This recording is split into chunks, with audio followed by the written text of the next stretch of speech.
நடிகர் கமலஹாசன் இந்நாட்டு குடிமகன் என்பதால் அவருக்கு கருத்து சொல்ல உரிமை உண்டு என்றும் அதற்குரிய விளக்கத்தை அமைச்சர்கள் தர வேண்டும் என்றும் முன்னாள் முதலமைச்சர் பன்னீர்செல்வம் வலியுறுத்தியுள்ளார். எந்த துறையை எடுத்துக்கொண்டாலும் ஊழல் இல்லாத நிலை இல்லை என்ற நிலையை இன்றைக்கு உருவாக்கி கொண்டிருக்கிறார். கட்சிக்கு ஒரு மிகப்பெரிய அவப்பெயர் ஏற்படுகின்ற ஒரு சூழல் ஏற்பட்டுக் கொண்டிருக்கிறது. கமலஹாசன் போன்றவர்கள் கருத்து சொல்வதற்கு தனி ஒரு மனிதனுக்கு உரிமை இருக்கிறது. அந்த கருத்தில் மாறுபட்ட கருத்து ஆளுங்கட்சிக்கு இருந்தால் அதற்குரிய பதிலை தான் சொல்ல வேண்டும் ஒழிய மிரட்டுவதும் உருட்டுவதும்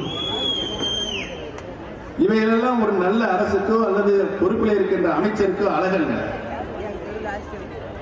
என்ன உரிமை இருக்கிறது என்று கேட்கிறார்கள். இருக்கிறது உரிமை.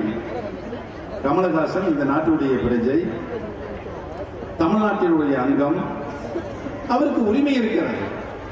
ஊழல் எல்லா துறைகளிலும் மலிந்திருக்கிறது என்று சொன்னால் விளக்கம் அளிக்க வேண்டிய பொறுப்பு அரசுக்கு இருக்கிறது.